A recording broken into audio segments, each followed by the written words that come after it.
जो लोग मुझसे प्यार करते हैं, 1 घंटा परेशानी झेल लो, क्या हो जाएगा।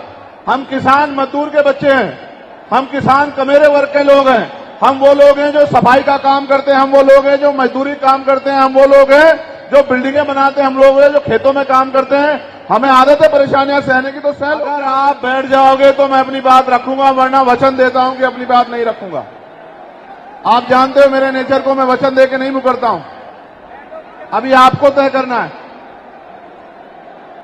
इधर वालों को भी कह रहा हूं, schedule caste, schedule tribe, backward के लोगों को कितनी उनकी आबादी और कितना सम्मान उनको मिल रहा है, कितनी हिस्सेदारी उनको मिल रही है, तो केंद्र सरकार जल्द से जल्द जातिगत जनगणना नहीं होगी तब तक सबसे पहले स्पष्ट ही नहीं होगा जो आज षड्यंत्र किया गया है और कुछ लोगों को जानबूझ के उनके मुंह से कहलवाया जा रहा है कि इस जाति का हिस्सा ये लोग खा रहे हैं, इस जाति का हिस्सा ये लोग खा रहे हैं, इस जाति का हिस्सा ये लोग खा रहे हैं। शेखर आजाद आपको वचन देके कहता हूं, अपने बहुजन समाज के सामने जातिवार जनगणना कराइए, उसके आंकड़े सार्वजनिक कराइए। अगर अंतिम पायदान पर रहने वाले जिनको डीएससी के भाई कहा गया है, जो हमारा परिवार है, अगर उनका 1% आरक्षण भी पॉइंट के बराबर भी कमजोर पड़ रहा होगा तो मैं वचन देता हूं कि इससे बड़ी रैली उनके समर्थन में हम लोग करेंगे। मैं फिर आपसे कह रहा हूं, आप याद करो, जब से इस देश में आरक्षण व्यवस्था लागू हुई है, इस आरक्षण को खत्म करने के लिए चाहे वो कांग्रेस पार्टी रही हो या भारतीय जनता पार्टी रही हो या और कोई मनुवादी दल रहा हो, इन्होंने एडी चोटी के जोर डाली की जा रही है। ये वही जातियां हैं जिन्होंने अपने बच्चे कुर्बान कर दिए लेकिन अपने अधिकारों की रक्षा की और आज भी इस देश में आरक्षण बचा हुआ है, नौकरियां बची हुई है, हिस्सेदारी बची हुई है, राजनीतिक व्यवस्था कायम है, लोकतांत्रिक व्यवस्था है। तो धन्यवाद करना चाहिए उन जातियों का जिन्होंने अपने प्राणों का बलिदान दे दिया, लाठी डंडे खाए, गोलियां खाई, लेकिन अपने अधिकारों को छीनने नहीं दिया। सब लोगों को उनका धन्यवाद। दुश्मन का ये षड्यंत्र है और दुश्मन बड़ा समझदार है। दुश्मन जानता है कि 2 अप्रैल 2018 के बाद में ये दलित समाज एकजुट हो गया था। जब दलित समाज एकजुट हुआ तो वो ये सोचने लगे कि इनकी एकता को कैसे तोड़ा जाए। आप और मैं जानते हैं, जब हम मुट्ठी बनकर रहेंगे तो कोई हमारे अधिकारों को नहीं छीन सकता, कोई हैसियत नहीं बनेगी। इसलिए हमारे महापुरुषों ने बहुजन समाज में भाईचारे की बात की। और आप महसूस करो, बाबा साहब अंबेडकर ने क्या नारा दिया, शिक्षित बनो, संगठित रहो और संघर्ष करो। देश के बाहर गया तो मैंने देखा, तो मैं ये देख रहा था, मुझे बड़ी खुशी हो रही थी। लेकिन जब मैं भारत की तरफ देखता हूं तो बड़ी ये महसूस करता हूं कि आज जो कुछ हमारे पास है वो हमारे महान पुरुषों की संघर्ष की वजह से है। अगर हमारे महान पुरुष संघर्ष नहीं करते तो जो आज हमें मिला है ये भी हमें किसी कीमत पे नहीं मिलता। ये भाजपा के लोग जो सत्ता में बैठे हैं, इन्होंने वोट तो आपसे हमसे ली धर्म के नाम पे, भाईचारे के नाम पे, लेकिन सत्ता में आके ये लोग अपने लोगों का काम करने लगे, अपने महापुरुषों की विचारधारा को आगे बढ़ाने लगे और हम लोग रोटी रोटी के लिए मोहताज लोग, जुल्म जाति के शिकार लोग परेशानी की जिंदगी जीने लगे। मैं कि schedule caste, schedule tribe, backward के लोगों को कितनी उनकी आबादी और कितना सम्मान उनको मिल रहा है, कितनी हिस्सेदारी उनको मिल रही है, तो केंद्र सरकार जल्द से जल्द जातिगत जनगणना कराए। जब तक जातिगत जनगणना नहीं होगी तब तक सबसे पहले स्पष्ट ही नहीं होगा जो आज षड्यंत्र किया गया है और कुछ लोगों को जानबूझ के उनके मुंह से कहलवाया जा रहा है कि इस जाति का हिस्सा ये लोग खा रहे हैं, इस जाति का हिस्सा ये लोग खा रहे हैं, इस जाति का हिस्सा ये लोग खा रहे हैं। मैं चंद्रशेखर आजाद आपको वचन देके कहता हूं, अपने बहुजन समाज के सामने जातिवार जनगणना कराइए, उसके आंकड़े सार्वजनिक कराइए। अगर अंतिम पायदान पर रहने वाले, जिनको डीएससी के भाई कहा गया है, जो हमारा परिवार है, अगर उनका 1% आरक्षण भी पॉइंट के बराबर भी कमजोर पड़ रहा होगा तो मैं वचन देता हूं कि इससे बड़ी रैली उनके समर्थन में हम लोग करेंगे। मैं फिर आपसे कह रहा हूं, आप याद करो, जब से इस देश में आरक्षण व्यवस्था लागू हुई है, इस आरक्षण को खत्म करने के लिए चाहे वो कांग्रेस पार्टी रही हो या भारतीय जनता पार्टी रही हो या और कोई मनुवादी दल रहा हो, इन्होंने एड़ी चोटी के जोर लगाए। और आज जिन जातियों को गाली दी जा रही है, ये वही जातियां हैं जिन्होंने अपने बच्चे कुर्बान कर दिए लेकिन अपने अधिकारों की रक्षा की, और आज भी इस देश में आरक्षण बचा हुआ है, नौकरियां बची हुई है, हिस्सेदारी बची हुई है, राजनीतिक व्यवस्था कायम है, लोकतांत्रिक व्यवस्था है। तो धन्यवाद करना चाहिए उन जातियों का जिन्होंने अपने प्राणों का बलिदान दे दिया, लाठी डंडे खाए, गोलियां खाई, लेकिन अपने अधिकारों को छीनने नहीं दिया। सब लोगों को उनका धन्यवाद करना चाहिए।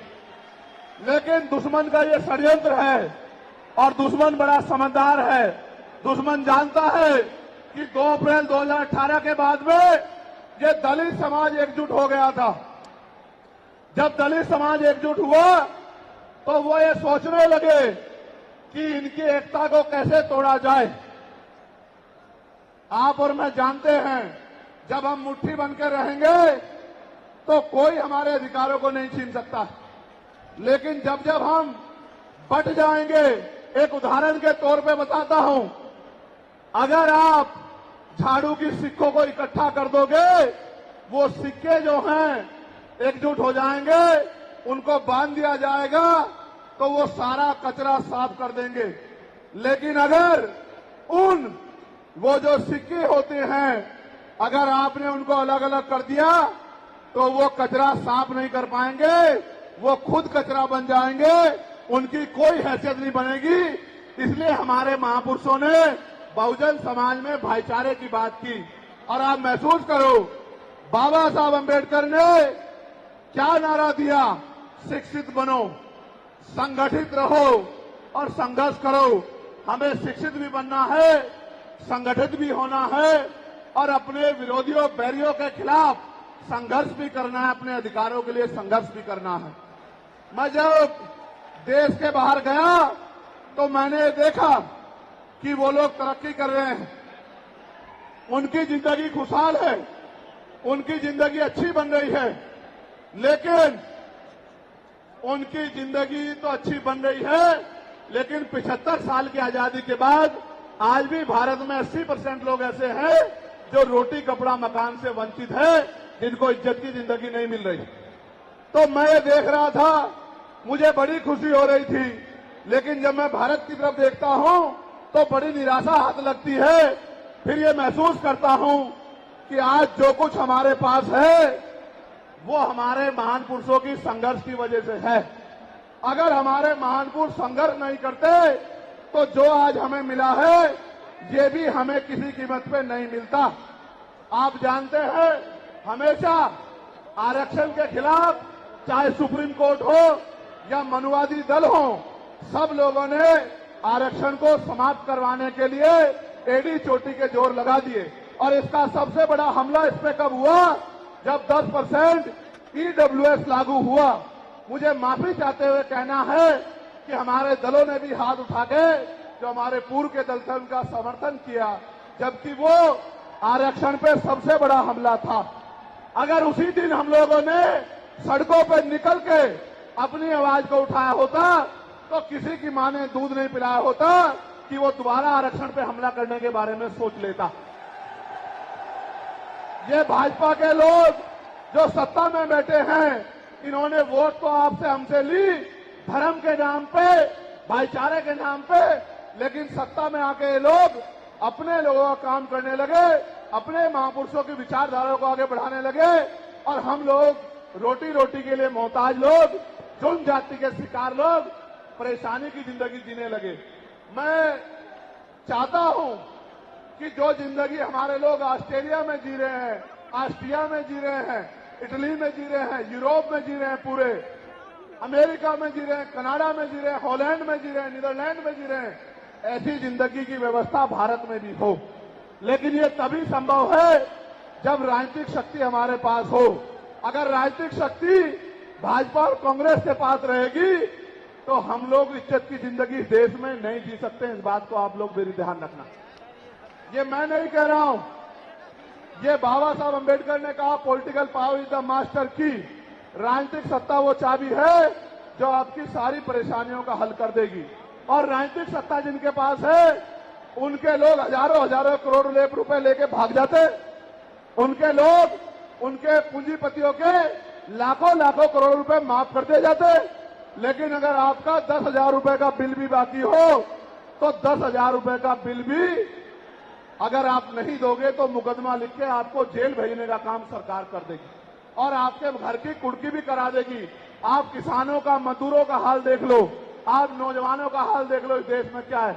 तो हमारी सबसे बड़ी मांग ये है, आप समर्थन करके बताना कि आप इस पर सहमत हो या नहीं हो। बताओ, जातिवार जनगणना होनी चाहिए नहीं होनी चाहिए? एक सुर में बताओ, होनी चाहिए नहीं होनी चाहिए? साथ साथ इस देश में जातिवार जनगणना के साथ साथ जितने भी सरकारी संस्थान हैं, चाहे वो जुडिशरी हो जहां से हमारे खिलाफ लगातार फैसले आते हैं, चाहे वो आर्मी हो, चाहे वो और कोई सरकारी संस्था हो, सब लोग सब जगह पे आरक्षण व्यवस्था लागू होनी चाहिए। बताओ, होनी चाहिए नहीं होनी चाहिए? दोनों हाथ उठा के बताओ, होनी चाहिए नहीं होनी चाहिए? बहुत अच्छी बात। साथ साथ हमारी ये भी मांग है जो मैंने पार्लियामेंट में भी उठाई कि निजी क्षेत्रों में आप इस बात को समझो गौर करके, इस देश में 2% सरकारी नौकरियां, कितने परसेंट? जोर से बताओ। 98% प्राइवेट सेक्टर है। कुछ ऑर्गेनाइज है, कुछ अनऑर्गेनाइज है। आप ये देखो, 2% में तो बंटवारा है, लेकिन 98% पे पुरानी सत्ता वाले लोग और आज की सत्ता वाले लोग सांप की तरह कुंडली मार के बैठे हैं। ना वहां SC/ST के लोगों का कोई प्रतिनिधित्व है, ना OBC के लोगों का है, ना ही मुस्लिम लोगों का है। तो हमारी मांग ये भी है कि अब समय आ गया है कि निजी क्षेत्रों में भी आरक्षण की व्यवस्था होनी चाहिए। होनी चाहिए नहीं होनी चाहिए? बताओ, दोनों हाथ उठा के बताओ, जोर से बताओ, होनी चाहिए नहीं होनी चाहिए? Very good, very good. साथ साथ हमारी ये मांग है कि प्रमोशन में रिजर्वेशन भी इस देश में लागू होना चाहिए।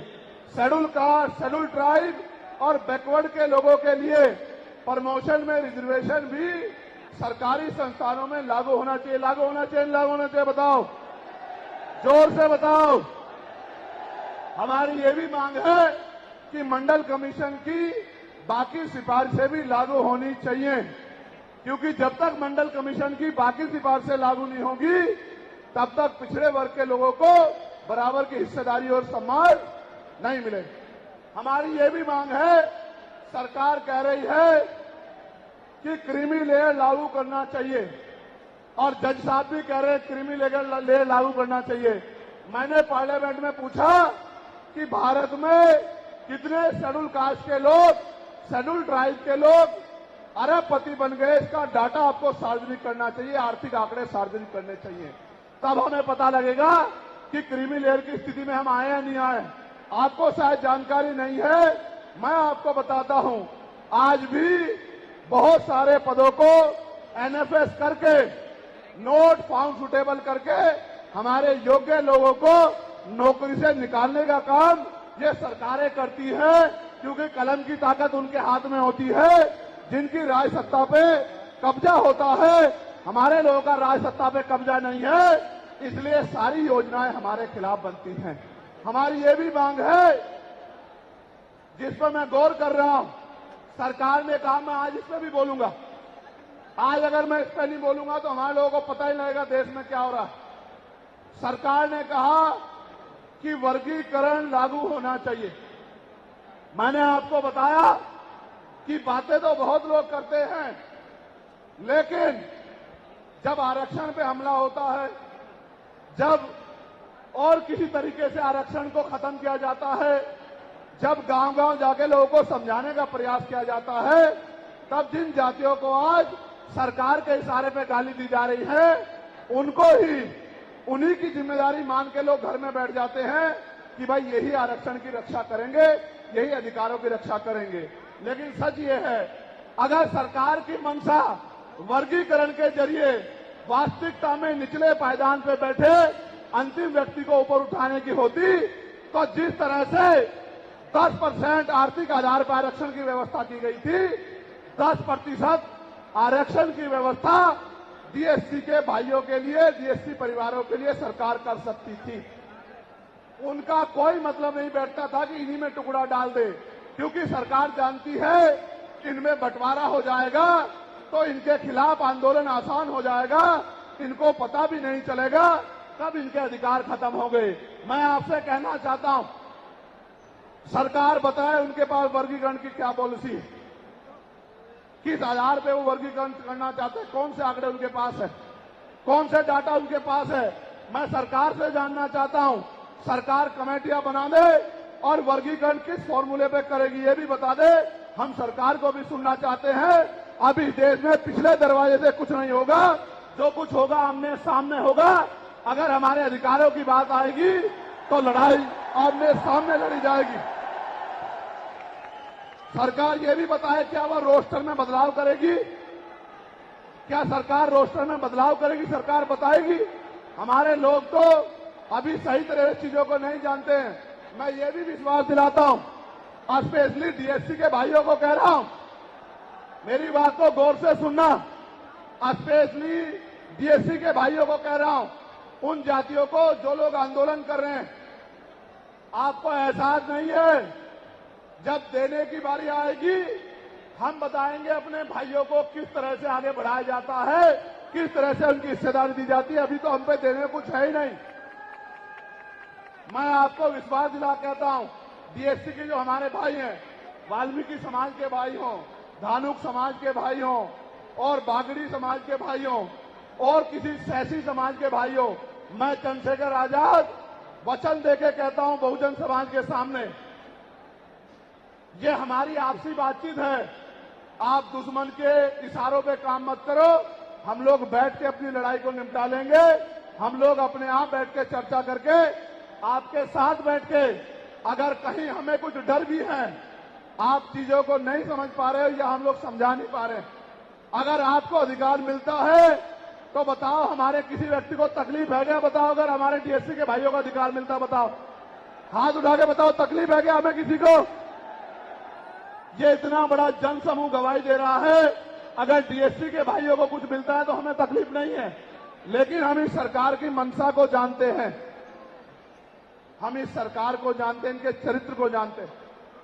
ये देना कुछ नहीं चाहती, ये तो इसको अटका के रखना चाहती हैं। आप ये देख लेना, इन्हीं के कुछ लोग पहले सुप्रीम कोर्ट चले जाएंगे।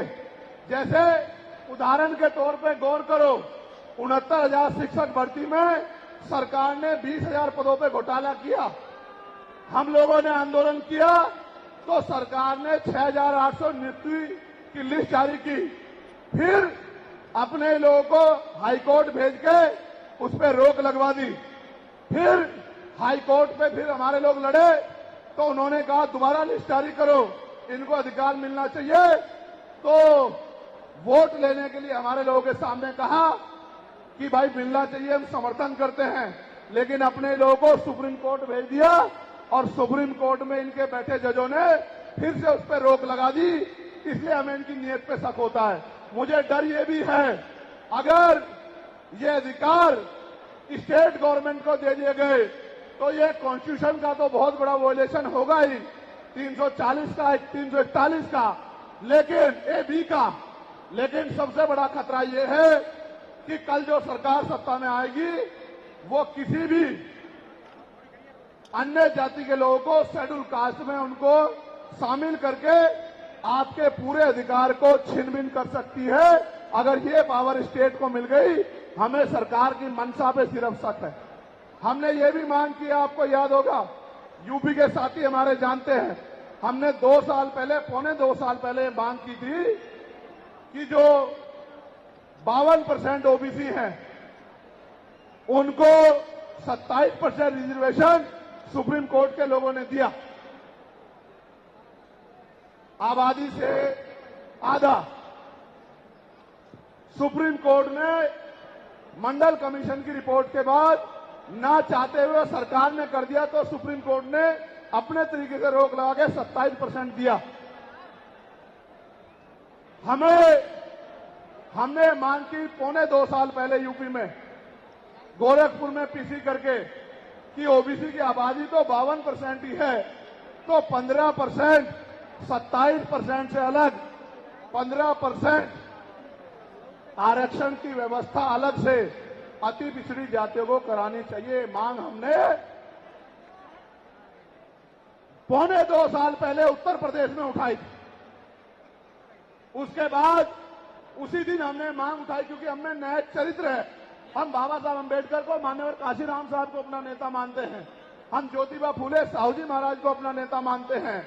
हमने मांग उठाई थी, हम मामला रामसू वर्मा और सर छोटू राम को अपना नेता मानते हैं। हम चौधरी महाराज सिंह भारती को अपना नेता मानते हैं। हम कोतवाल धन सिंह गुर्जर को अपना नेता मानते हैं। हमने मांग उठाई थी कि भाई हमारी आबादी बढ़ रही है। 2011 के बाद जनगणना नहीं हुई, और जो जनगणना हुई उसके आंकड़े जारी नहीं हुए। इसलिए हम लोग मांग करते हैं कि जिन जातियों को अवसर नहीं मिले, पहले तो उनको तैयार किया जाए और फिर उनको 5% अतिरिक्त आरक्षण शेड्यूल कास्ट में 15% अतिरिक्त देकर उनको मुख्य धारा में लाया जाए। जब हम 2 साल पहले इसकी मांग कर रहे हैं, तो हम डीएससी के भाइयों के विरोधी कैसे हो सकते हैं, आप लोग बताओ। तब तो वो आंदोलन भी नहीं चला रहे थे। हम तो आंदोलन चला के मांग कर रहे थे कि मिलना चाहिए, मिलना चाहिए। लेकिन मैं आज भी कहता हूं, हमारी ये मांग है कि अब समय आ गया देश में कि आरक्षण की सीमा बढ़ाई जानी चाहिए, आरक्षण की कैप खत्म की जानी चाहिए और 100% रिजर्वेशन इस देश में लागू होना चाहिए। जिसकी जितनी संख्या भारी, उसकी उतनी हिस्सेदारी का लाभ उनको मिलना चाहिए। आप फिर कह रहा हूं, जातिगत जनगणना कराओ और 100% आरक्षण करो। मैं तो स्वर्ण जातियों का सबसे बड़ा हितैषी हूं, उनको 10% आरक्षण क्यों दे रहे हो? मेरी ये मांग है। मैं तो अपने लोगों के आरक्षण में से भी उनके लिए मांग करता हूं। उनकी आबादी तो 15% भी नहीं है। मैं ये कहता हूं कि उनका अलग से ब्लॉक बना के उनको 20% आरक्षण सरकार को देना चाहिए और 80% आरक्षण को एससी, एसटी, ओबीसी के लिए फ्री कर देना चाहिए।